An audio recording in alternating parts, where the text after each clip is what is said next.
Before I start, this video is a sequel to my new Super Mario Bros. Retrospective. However, you do not need to watch that video in order to understand this one.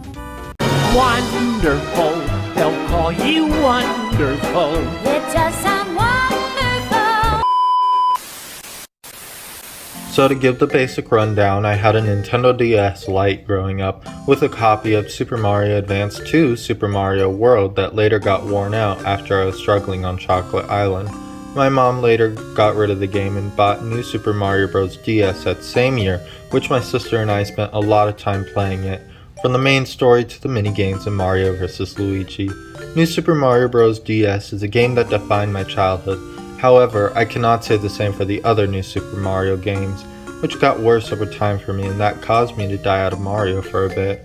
In June of 2023, there was a Nintendo Direct that revealed a new Mario game titled Super Mario Wonder, which showed us a brand new Mario art style faithful to Yoichi Kototabe's art style from the earlier games, along with many new surprises to come, like the Wonder mechanic for example, which can alter the level. From the looks of it, Super Mario Wonder was looking to be a modern classic that could be on the same shelf as the original 4 in the 3D quadrilogy. Super Mario Wonder then launched on October 20th, 2023. What do I think of it? Super Mario Wonder is actually really good. It offers a breath of fresh air for the Mario series that it has been yearning for. Gone is the Mushroom Kingdom and in comes the Flower Kingdom with plateaus, pink clouds, a golden polygonal land, the desert, poison-filled fungi mines, magma bogs, Petal Archipelago, Bowser's Head, and a special world. Super Mario Wonder offers worlds we've never seen while offering twists on worlds we have seen, like the Plateau, Fluff Pluff Clouds, Petal Isles, Sunbaked Desert, and the Magma Bog. All offer a twist to the worlds we've already gotten within the Mario universe, while giving us new worlds such as Shining Falls, Fungi Mines, and Bowser's Head. The new power-ups offer a fun approach to the game. The elephant power-up was my favorite out of the three, while the drill was my least favorite. I love the galaxy reference, but it became irrelevant later on throughout my playthrough. Same with the bubble flower. It was fun for a bit before I got bored. Love the creative ways people are approaching levels with it though. Levels that stood out to me was this one level that required all three power-ups to beat it, or that one level where you turn into a Goomba and had to maneuver the level. I was struggling that for a long time because of the lack of a jump button, or the level where you turned into a slime and had to maneuver the walls instead of being on the ground. In a GameSpot interview, one of the devs on the Mario Wonder development team named Mori said, "Going back on our first concept, a packed with secrets and mysteries, we realized that unless every single main course has a wonder, we can't create a game that's packed with secrets and mysteries. So to realize this, what we did was ask the entire team for ideas, and then when we pooled the team for ideas, it didn't matter how long they'd been working for Nintendo, didn't matter what part of the game they were working on. We pooled in the entire team.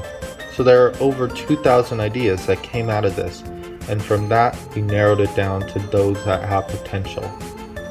The levels within these worlds offer secrets that make me go back to find out what I'm missing and constantly try again. I have never pulled up a single guide for any of these levels because I had fun going through these levels and discovering these secrets for myself.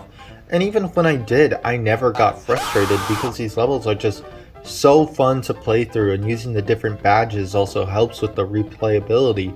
The final level and the fight with Bowser has got to be one of my favorite Bowser fights next to Mario Bros. Wii. I love how music is a key factor into beating the boss, considering it's one of the greatest strengths of the game. And I totally knew that on my first try and didn't have my TV muted or anything. That'd be stupid. Anyway, speaking of replayability, I should mention that badges are a thing within Wonder, and that's kind of where my issues arise with the game. I like the badges. I like how they're implemented within the levels and how they can change how you approach a level. I also like how there are levels dedicated to badges that not only teach you the basics about badges, but later levels provide challenges that require you to master these badges. There are also KO arenas that require you to use the new power-ups, but also offer different ways to use the badges, which is a nice welcome change. Even if I never completed all the KO arenas, they were still fun to go through. Now, keep in mind these are minor issues that I have with the game. It's not indicative of my actual feelings towards the game, just some nitpicks that I have. While I like the badges, I do have to admit it got old very quickly to have to change my badge every single level, and to have the move sets from the previous Mario entries be locked behind a badge just didn't sit right with me, especially when it took away previous characters' movesets. Oh yeah, the characters. So in Mario Wonder, you get to play as Mario, Luigi, Ala Gold and Buckenberry, Yellow and Blue Toad, Peach, Daisy, Toadette, Nabbit, and a Yoshi that comes in the typical green, red, yellow, and light blue colors. Now, this is not the first time these characters have been playable. I mean, we literally have Mario 2 in 3D World, which originally had Mario, Luigi, Toad, and Peach together with their own original movesets. And my problem with Wonder is the fact that they got rid of their original movesets.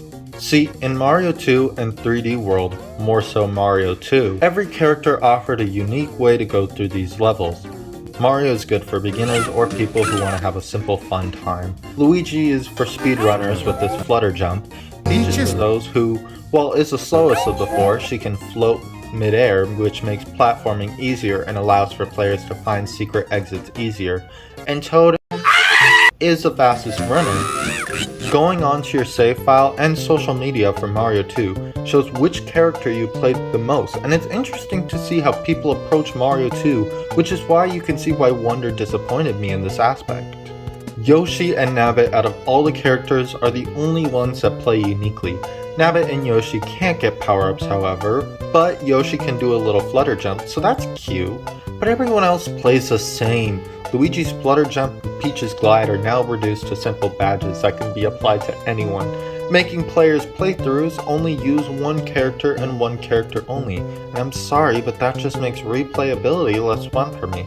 But that's just a me issue. However, what isn't a me issue is the fact that Bowser Jr. is constantly used as the final boss throughout most of the world. I get that people have an issue with Boom Boom and the Koopalings thanks to the new series, and don't get me wrong, I have a problem with them, but come on, at least New Super Mario Bros. DS was able to have original bosses, so what's stopping Wonder from having original bosses?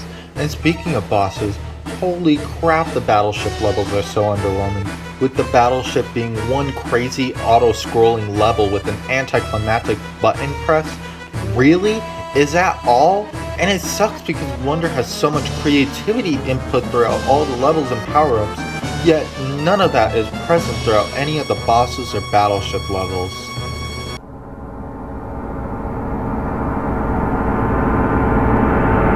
Overall, Super Mario Wonder is a great step in the right direction for the Mario franchise, and while I do have some minor issues with the game, that doesn't mean Mario Wonder is a bad game. No, far from it actually. Super Mario Wonder is a modern classic and one of my favorite games on the Switch next to games like Fire Emblem Three Houses, Neo The World Ends With You, Super Mario Odyssey, and the Super Mario RPG remake.